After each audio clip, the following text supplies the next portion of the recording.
Okay.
Så, varmt välkomna till dagens gudstjänst. Vi börjar med Grace of the Holy Garden. Jag tror det var länge sedan vi körde den.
Glorious the song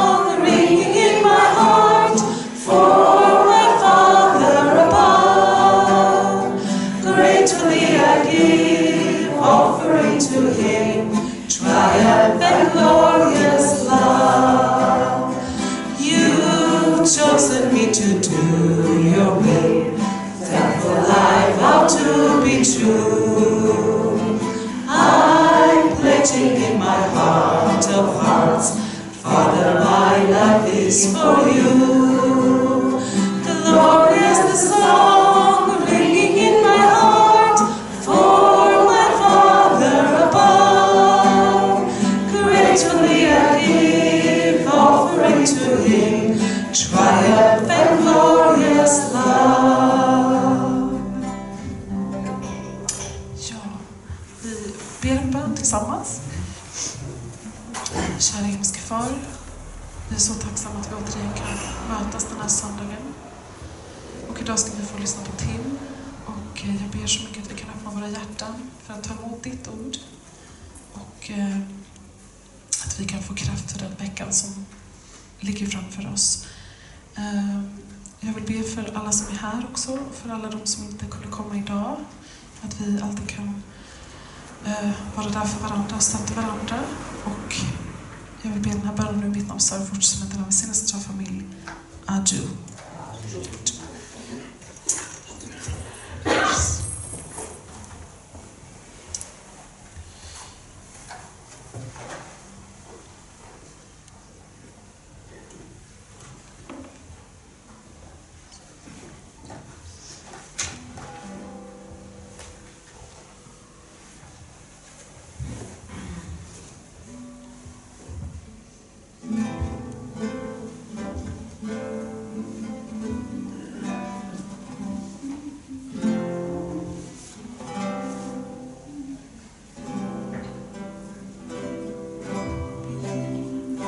Be thou my vision, O Lord of my heart. Not be all else to me, save that thou art. Thou my best thought, by day or by night, waking or sleeping, thy presence my light. Be thou my wisdom, and thou my true word. I ever with thee, and thou with me, Lord.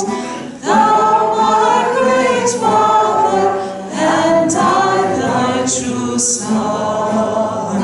Thou in me dwelling, and I with thee one.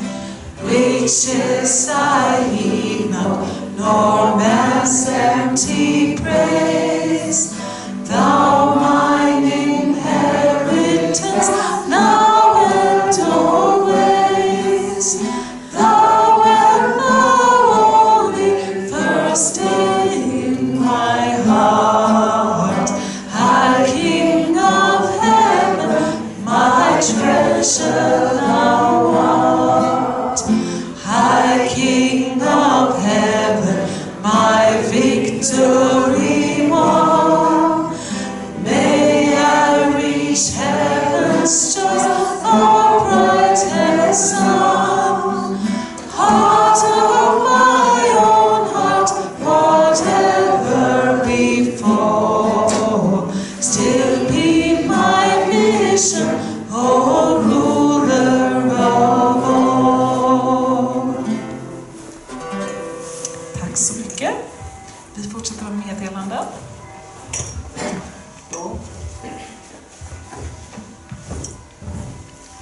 Mikael och Ingvar träffar den avgående thai-ambassadören just nu. Säga hej då till honom. Men han vill hålla kontakten med UPF Sweden. Det är bra. Och imorgon har vi Anshil. Jaha, ska vi inte... Ja, jag är inte här kanske. Ni ska fira hemma. Okay. Tack så mycket.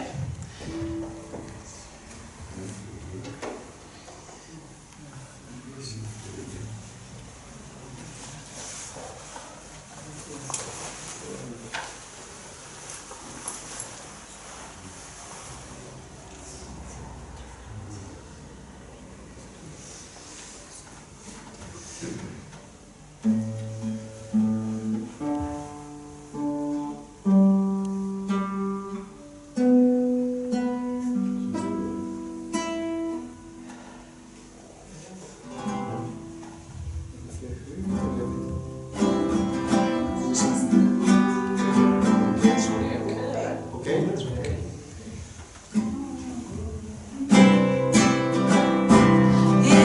life were graciously on to grant my way, I would reach to the ends of the earth to give glory every day, and each would find his home with peace and friendship there, where joyous songs abound and happiness to share. If life were graciously on to grant my dream, I would see your face in the stars and hear your song in every stream. The comfort of your smile in the warm caress of spring, in the dance of life all above. I feel your love in everything. We will make gracious enough to avail our dream. We will lift up the weight of the world, and our love like blossoms of green. We will free each heart from the pain and anguish of the past, through the preciousness of our love, to joy will reign at last. Tack så mycket alla. Då välkomnar vi Tim upp som ska ge dagens predikan. Välkommen upp Tim. Välkommen.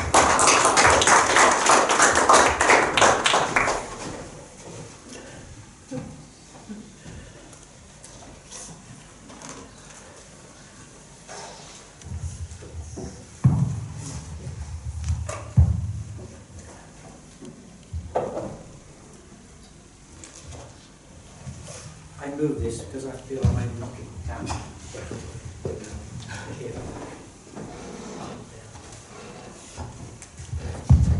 Thank you. Good morning. Good morning. Are we well today? Yes. Oh, yes. Are we well? Good, I hope so. So, my topic today, yes, my topic is this. I have to press this one. Yeah, here we go. The amazing power of the human mind. So last time I talked about perception versus reality, and that we are God's children, created in the image and likeness of God. And God is present within us. But we don't maybe always realize how close we are to God, or how God is right within us. Yeah? And how, I explained before, I understand what these stages of growth. Another way to look at these stages of growth is, the first stage is like a victim consciousness, that life is being done to me by external forces. I'm a victim, whether of my childhood, my ancestors, or whatever. But actually that first stage is like a perception. It's a perception of who we really are. We're not victims at all. The next stage is this manifesta consciousness, that we have the ability to create our own lives. This is kind of, we are co-creators with God. God created us as His children, but we are meant to not just wait for God to perform miracles and to do everything for us, but actually we're meant to be partners with God. And if we have God's love and we have God's truth, then God works through us, but we create our own lives. It's our responsibility. That's our 5% portion of responsibility. And so today is about this second stage, that we have the power through our human mind to create the lives we want. And so let's think about the mind-body connection and what the principle teaches. So first of all, the mind has three parts: intellect, emotion, and will. So the intellect is the part of us which is seeking for truth. The emotion is, it says in the principle, this is searching for beauty, but actually beauty is what you give back to someone who loves you. So actually, part of the emotion, the more like giving part, is love. So we can say the emotional part is the desire to find love and that we give beauty back when we respond to love. And will is a search for goodness. So we want to be people of truth, beauty, and goodness, and love. And actually, within our mind, within the mind is heart. The deepest part of us is our heart, which is this irrepressible impulse to love and to be united in love. So behind the intellect, behind the emotion, behind the will is the heart to love, which kind of binds the heart, the mind and the heart together. So ideally, the mind is the subject and the body is the object. Subject partner, object partner. And they're united through true love. The love which gives without expecting anything in return. So this is how God created us. And if we live like that, then God's Spirit works through us naturally. And we give love to God, and God gives us love. But after the fall, the reality of the human mind and body is there are two subjects fighting with each other. And if you have two subjects with equal strength, then no one's going to win. But of course, God gave us a conscience, and that conscience is guiding our mind to be good. Yeah? So we always have that there, but we also know there's this contradiction. This is the situation of fallen man, fallen humankind. So with restoration, how do we change this? It's actually, we have to have spiritual practices to strengthen the mind. We can weaken the body, but actually the best way is to strengthen the mind. So how do you strengthen the mind? You strengthen the mind, you study. You study God's Word. Yeah? You may meditate, so you can quiet your mind down and be open for God to guide you. And you can pray. Because when you pray and you talk to God, you can receive inspiration. So we need to strengthen our mind. If we look at how we grow spiritually and how the mind and the body work together, we can say that our spirit needs life elements to grow. What are life elements? Do you remember? Life elements, according to the principle, this comes from God. This is God's truth. We need truth. Truth is like light to our spirit. We need enlightenment. We need to be clear about what is the purpose of our life, how we should live our life. Once our mind is clear, we have direction. We're not confused. But we also need love. We need to receive love from God. So as a child, parents are in the position of God to give you God's love. Yeah? So if we don't receive love, even if we have truth, we may become pretty hard people. No heart, but all knowledge. So the intellect needs more. Our mind needs more than just intellect. Our mind also needs to feel love. And then, on the other side, our spirit needs vitality elements. Vitality elements come from the physical body. And how do you receive them? From your good action, by serving, by sacrificing for the sake of others, by investing, by doing a good job. Every day you have a job, and then if you invest, your body and you do what you're supposed to do, it gives energy to your spirit. So these two things, yeah? So the truth is like feeding the intellect, and love is filling the emotions. And then your will is to do something, not just to sit down and meditate and to pray and to study, but to actually get up and put into practice the truth and the love. So what Father says, he says, unity is achieved with true love. This is the key to the mind's happiness. So if our mind is happy and strong, it's easy to move the body and to do the things you want to do. It's when you're not feeling so good, you haven't got the energy. So we need bright, strong minds. So this is, you could say, daily practice. This is like a life of faith. Every day we need life elements, every day we need vitality elements. And when they flow, we feel strong, we feel God's presence, and we can actually influence others through our bright spirits. So the divine principle is not a science book, is it? No. But actually, we need science to understand reality, because there's internal truth and external truth. And in the principle it talks about, because of the fall, man became ignorant. He became ignorant in two areas. External truth about how the world works, and internal truth about how we should be as human beings. And science is the path to external truth, and religion the path to internal truth, to overcome ignorance. In the divine principle it states, with the progress of science, the human intellect has become highly sophisticated, requiring a scientific approach to understanding reality. Yeah? That's why people today don't believe in religion, because it's not proven scientifically. Yeah? They want proof. Today people will not accept what is not demonstrable by the logic of science. Internal truth demands logical and convincing explanations. But the good thing is that science is now delving into the invisible world. Science today is entering a new phase, turning its attention from the external resultant world of phenomenon to the internal causal world of essence. So we live in an incredible time. And spirituality and science are coming closer and closer together.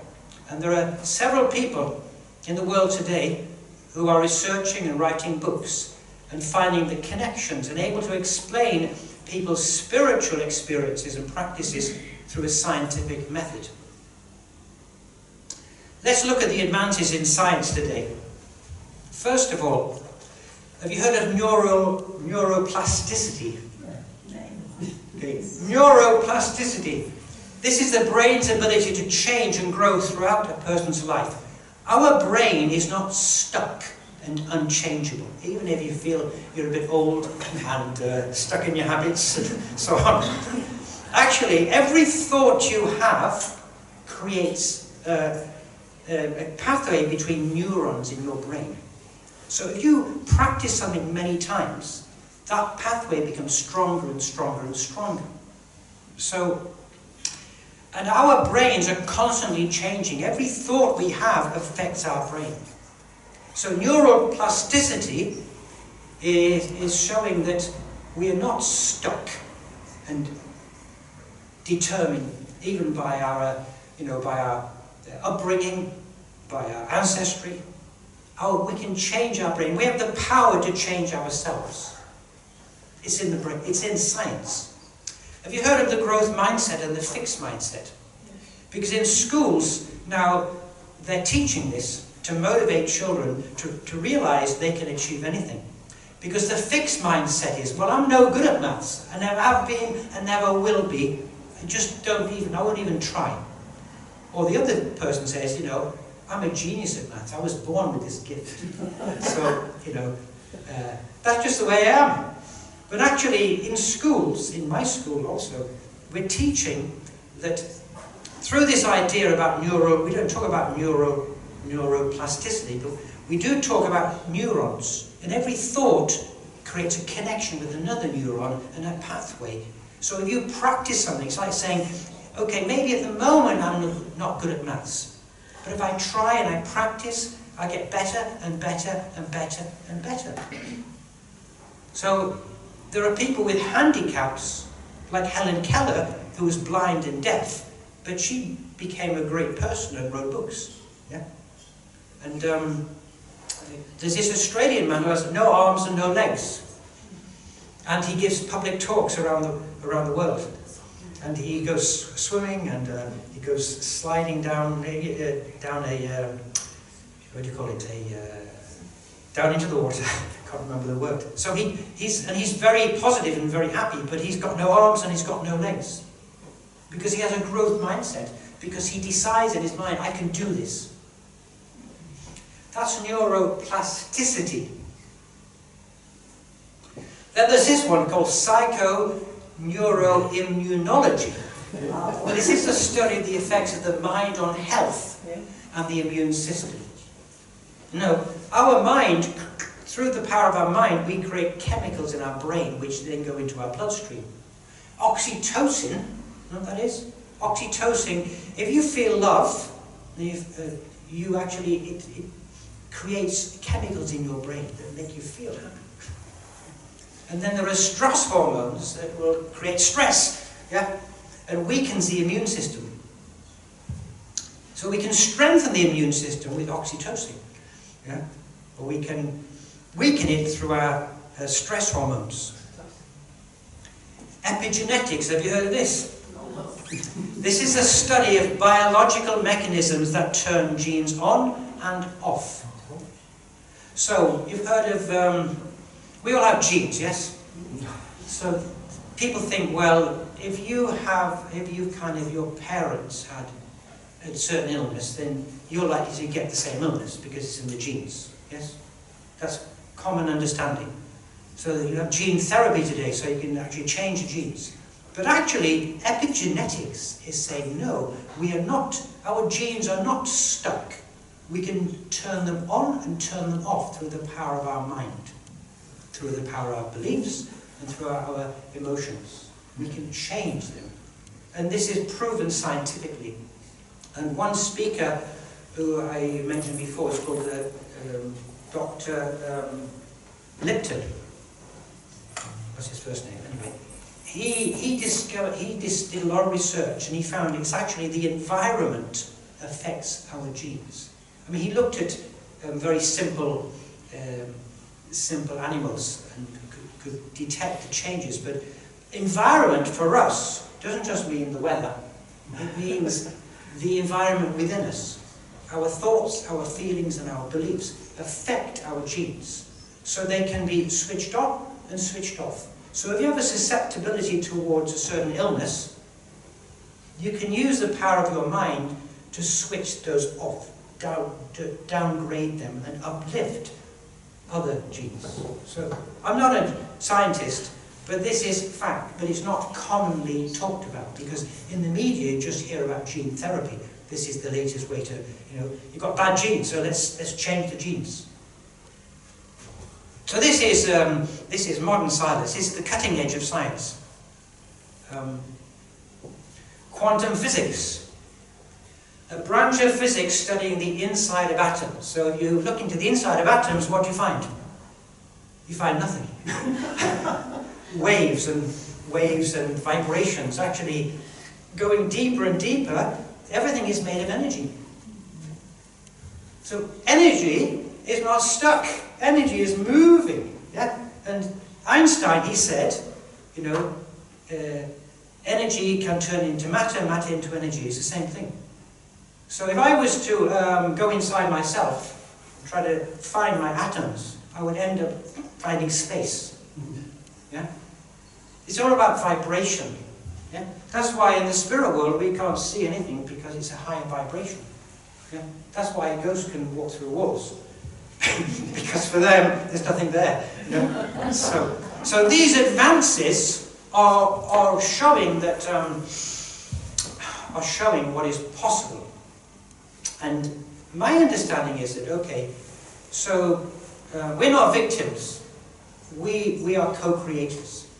But the knowledge that we've had in the past has not enabled us to actually control our lives, because we think, well, God will do it for me. You know, if I pray to God, He'll answer my prayers. I'm not saying that won't happen. I'm not saying angels, if you ask angels, they will help you, but they have the knowledge. We don't have it. Yes? So I'm not saying we don't need God, we don't need angels. I'm not saying that. What I'm saying is that in the beginning, when Adam and Eve were growing, He wanted them to mature so that He could have this direct relationship with them, so God could dwell inside of them. And that actually, if you read Father's words, He says God wants us to be better than Him. In the same way, parents want their children to be better. So how can we be better if we are praying to God, please help me, please answer my prayers? Of course, that's a stage.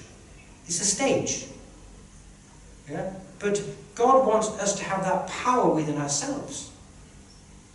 So science is showing us what is possible. The power of belief. Have you heard of the placebo and the nocebo? Okay, the placebo, it comes, I think, from Latin, means I shall please. Whereas the nocebo means I shall harm. So basically, the placebo, you know, when they're testing drugs to see whether they work or not, they give sugar pills to a control group and to see if the real drug works. But what they discovered is the placebo, when people take the sugar pills, they think it's the real pill, and they actually create the chemicals in their body that the drugs are supposed to give you, and they cure themselves or they improve their health. Whereas the nocebo is the belief that this is going to kill me, or this is, you know, I'm going to die. Yeah? It's the opposite. So I would like to read a story about a woman called Janice Schonfeld, and who had chronic depression.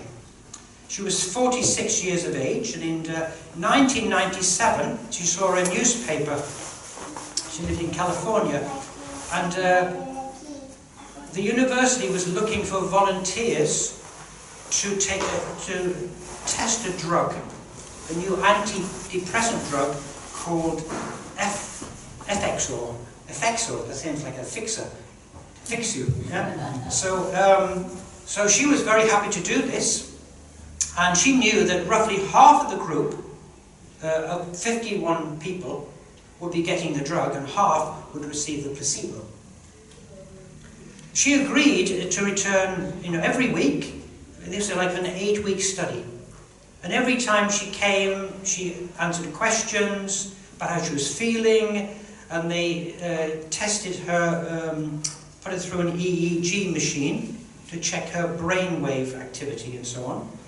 And you know, she dramatically felt better after the first week. And she thought, but she felt a little nauseous, a little sick, but she thought, well, that's understandable because these are the side effects of this drug. And by the end of the 8-week study, when she came, they told her, you know, because she felt suicidal at the beginning, you're no longer suicidal, because they could see in the brain scans, like, you know, different activities in the brain. But actually, she'd been in the placebo group, and she couldn't believe it, so she said, please check. And they checked, and she was in the placebo group. So she had created that chemical in herself because she believed that that was the real drug. But she wasn't the only one, because a study would show that 38% of the placebo group felt better compared to 52% of the group that received the drug. Yeah? So that's one story. But actually, these EEG recordings of the brain, they showed there was a significant increase in the activity in the prefrontal cortex, which is where depressed patients, there's a low activity, so the activity increased. So it was proven. And even more than a dozen years later, she is free of depression. So this is belief. Belief. Then we have another guy called Fred Mason, who was also depressed. He was depressed because he split up from his girlfriend. And then he saw also an ad. This is not his real name, Fred Mason.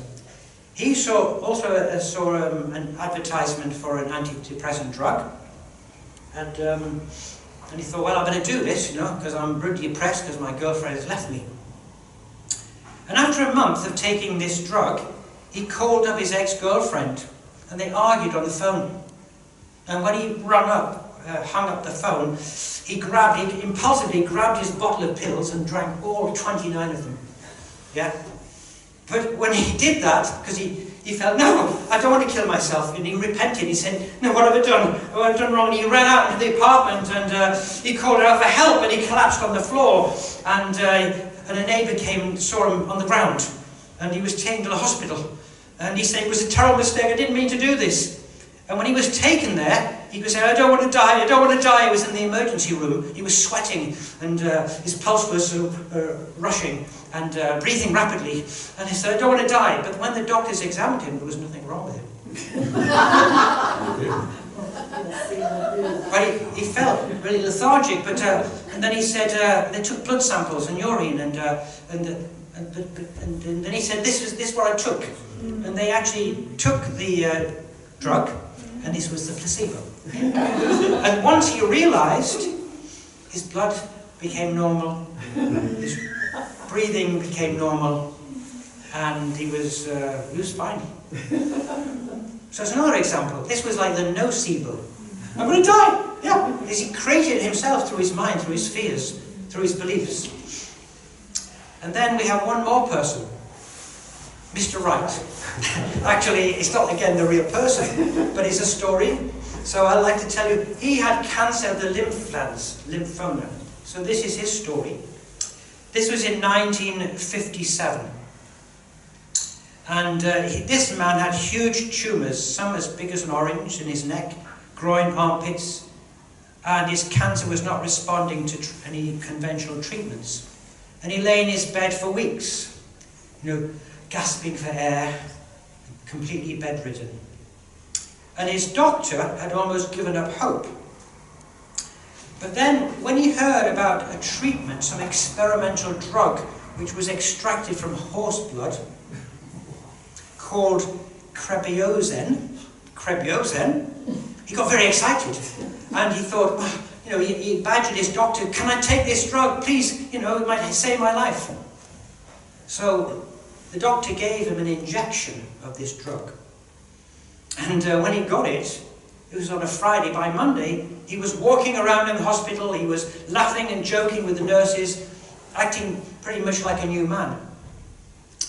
And the doctor reported that his tumours had melted like snowballs on a hot stove. And within 3 days, the tumours were half their original size, and in 10 days, he was sent home. He was cured. It seemed like a miracle. But 2 months later, the media reported that the trials showed that this drug had turned out to be a dud. It wasn't working. A dud means it had no effect whatsoever. And when Mr. Wright read this, what do you think he did? When he realized that he was useless, he immediately got sick again, and his tumours started to return.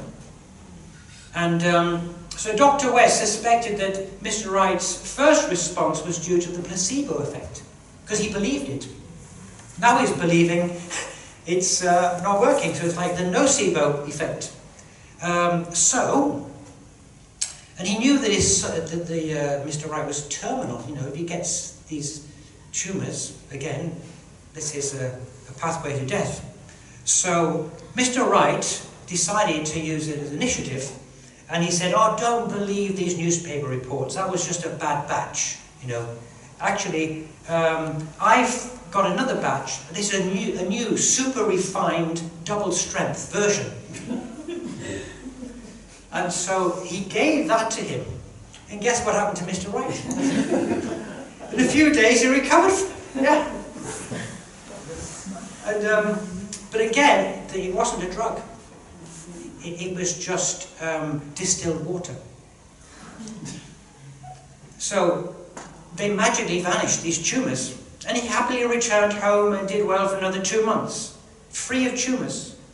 But then, the story goes on, the American Medical Association made the announcement that this drug was worthless.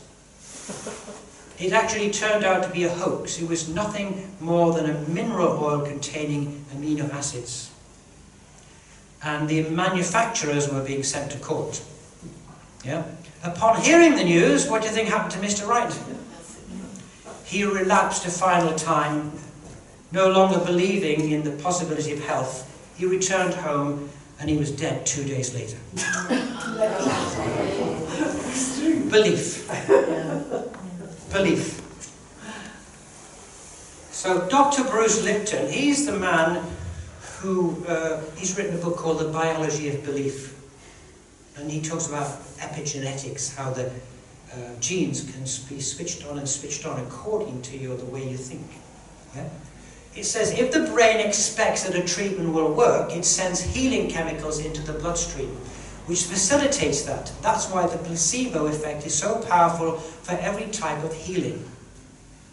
And the opposite is equally true and equally powerful. When the brain expects that a therapy will not work, it doesn't. It's called the nocebo effect. So we're people of faith, aren't we? So we must keep faith and believe in the power of God, in the power of ourselves, and that this world can change. Yes? You believe the world will change? Yeah. Believe in the kingdom of heaven? Yes. Yes? Even though there are not many people here just now. We know there are many ancestors and spirit worlds here. So we are people of faith. We're not affected by external reality, because it's internal reality that counts. What about the power of thought? Here's a happy man. This man is called Morris Goodman. Have you heard of him? Morris Goodman? So I'm going to tell you his story about how he used his mind to improve his life. Here we go. So, he was involved in a plane crash in 1981. And this is his story. I'll read what he says. This day really changed my whole life. It was a day I'll never forget. I crashed an airplane. I ended up in the hospital completely paralyzed. My spinal cord was crushed. I broke the first and second cervical vertebrae. My swallowing reflex was destroyed. I couldn't eat or drink. My diaphragm was destroyed. I couldn't breathe. All I could do was blink my eyes. The doctors, of course, said I'd be a vegetable the rest of my life. All I'd be able to do is blink my eyes. That's the picture they saw of me. But it didn't matter what they thought. The main thing was what I thought. I pictured myself being a normal person again, walking out of the hospital. So he used visualization. He imagined. He pictured. The only thing I had to work with in the hospital was my mind. And once you have your mind, you can put things back together again. I was hooked to a respirator, and they said I'd never breathe on my own again because my diaphragm was destroyed. But a little voice kept saying to me, breathe deeply, breathe deeply. And finally, I was weaned from it, from the ventilator. They were at a loss for an explanation. I could not afford to allow anything to come into my mind that would distract me from my goal or from my vision. I had set a goal to walk out of the hospital on Christmas, and I did. I walked out of the hospital on my own 2 feet. They said it couldn't be done. That's the day I will never forget. For people who are sitting out there right now and are hurting, if I wanted to sum up my life and sum up for people what they can do in life, I would sum up in 6 words. Man becomes what he thinks. The power of thought. Use your thoughts wisely. Yes, use them positively. Thoughts are a powerful thing. Joe Dispenza, actually, he is a speaker, and he's written a book called You Are the Placebo. He, when he was a young man, he had a very bad accident. He was in a cycling race and he was knocked over by a vehicle and the vertebrae in his back were crushed. And this, I'm not going to tell you his story now, but similar to the man before, he cured himself through the power of his mind. He went into a meditative state over many weeks, and because he is a chiropractor, he knew exactly what the bones looked like, so he could picture them and he put them together in his mind. He actually cured himself.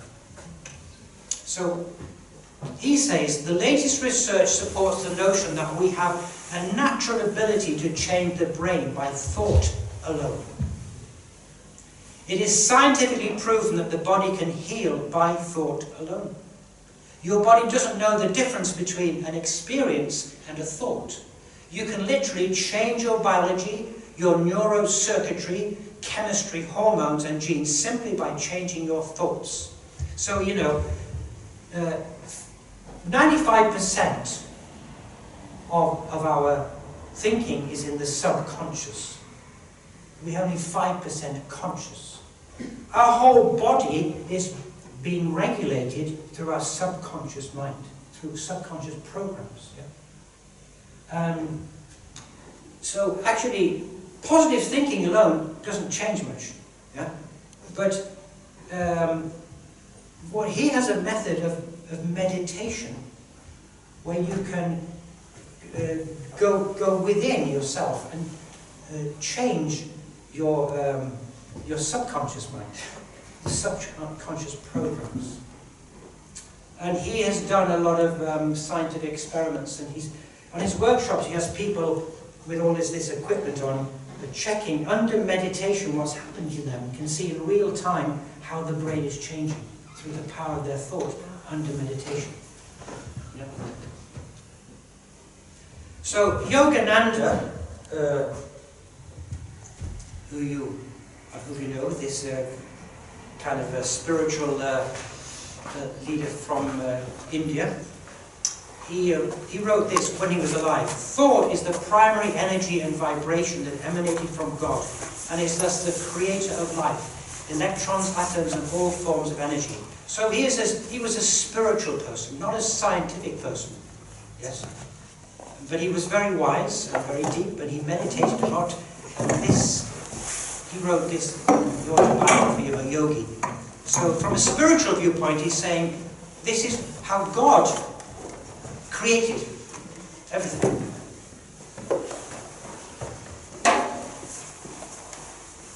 What about the power of emotion? So we've had the power of belief, the power of thought, and now the power of emotion. This man here is called Norman Cousins. And he was a long-time editor of newspaper, magazine in America. He's a kind of a well-known person. And in 1964, after he had a very stressful trip to Russia, he was diagnosed with a degenerative disease, which a bit like a breakdown of collagen in his. It was very painful to move. It left him in constant pain and motivated his doctor to say he would die within a few months.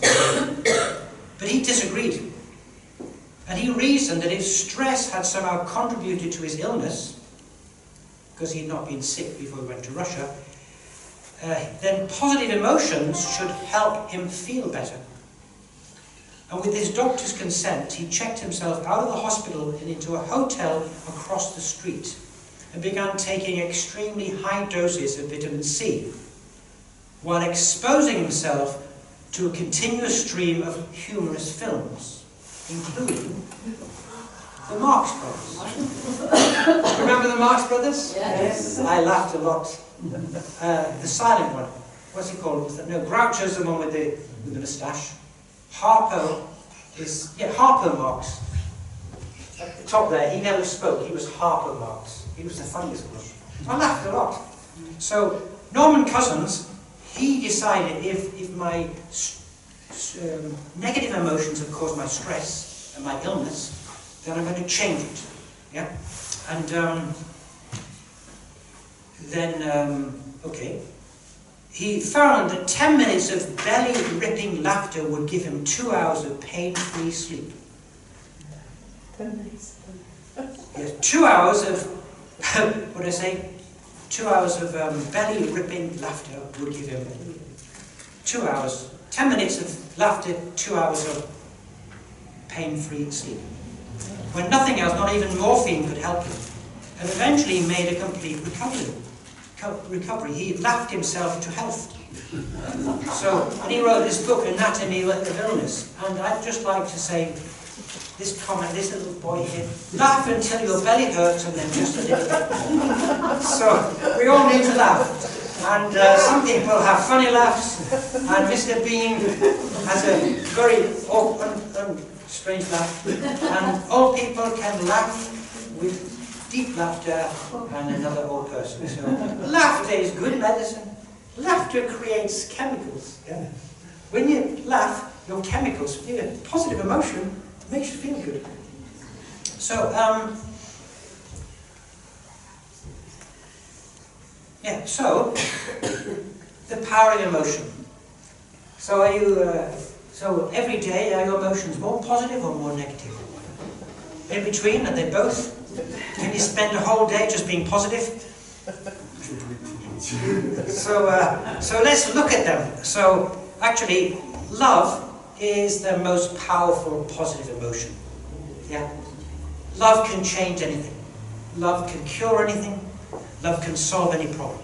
Would you agree? Yeah. Unconditional love.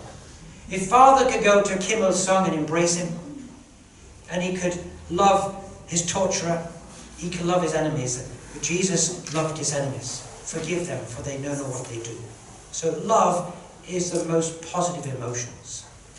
But gratitude is like gratitude is a pathway to love. Gratitude brings blessing. Yeah.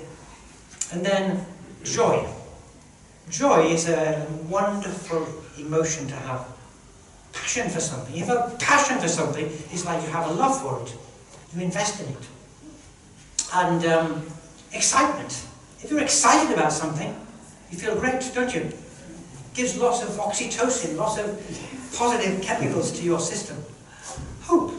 Have hope. Always have hope. It's very easy to lose hope. But again, it's the thing, the external circumstances should not affect you. If within yourself you have love, gratitude, joy, passion, excitement and hope, then external circumstances will not bring you down. Humour. Have a good laugh every day. Confidence. If you believe in yourself, it's a feeling, it's a good feeling when you, I can do this. Yeah. And satisfaction. I feel pleased with what I've done. Yes? But what about negative emotions? These negative emotions are going to start off quite negative and are going to get worse and worse and worse. So, boredom. Yeah, boredom. Yeah. Irritation. Disappointment. Worry. Criticism. Anger. Hate. Envy. Guilt. Despair. Fear. Yes, all of those things, negative. Negative emotions over a long period of time affect your body because it's like they get stuck. That's what science is telling us. So but actually love, I think we don't need to get rid of these things because love can melt everything. Yes? Positive emotions. When you're feeling good, all the negatives disappear. Of course, there are things stuck inside of us. But the power of love, most of all, can change anything. The power of emotion. This is Dr. Bernie Siegel, and this is he's written a few books. He has helped people with like cancer research, and he's written a book called To Do with the Way You Think. And he says here, I am convinced that unconditional love is the most powerful known stimulant of the immune system. If I taught patients to raise their blood levels of immune globulins or killer cells, no one would know how. But if I can teach them to love themselves and others fully, the same changes happen automatically. So that's his research. He's seen how people have cured themselves with love. love for themselves, love for others. The truth is, love heals. So the highest emotion is love. Anything is possible. All things are possible with love. We've already seen it. Thank you. So, in conclusion, when I talk about the amazing power of the mind, so the science is showing what is possible through the power of thought, through the power of the emotion, and through the power of belief. And so, I would like to end by just reminding you, if you want to be happy, if you want to have control over your lives and over your health, it only takes a thought, because thought becomes things. It only takes a belief. A strong belief in anything can make it happen. And the emotions, be aware of your emotions. Keep them positive. And most of all, have the emotion of love. So God wants us to have control over our lives. God wants us to be co-creators. He gave us the power. And science is showing what people have maybe known for centuries, how we can achieve, you could say, unlimited potential. Anything is possible. Jesus said 2,000 years ago, all things are possible if you believe. Yes? So now science is showing actually how our beliefs, our thoughts and emotions actually change the chemicals in our body and can change our lives. So with that, I'd like to end. Thank you very much.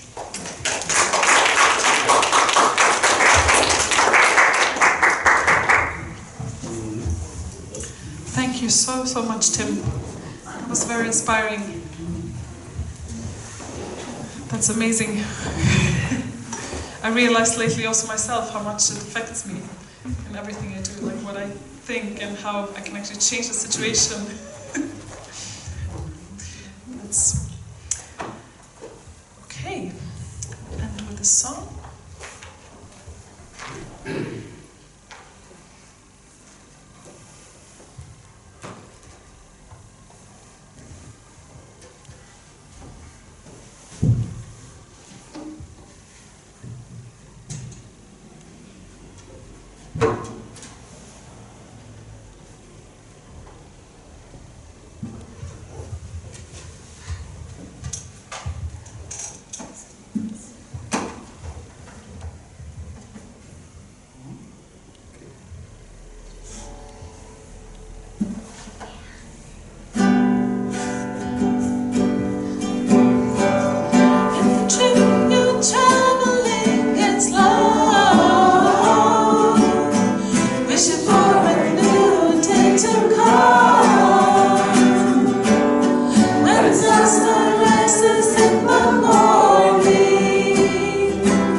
Say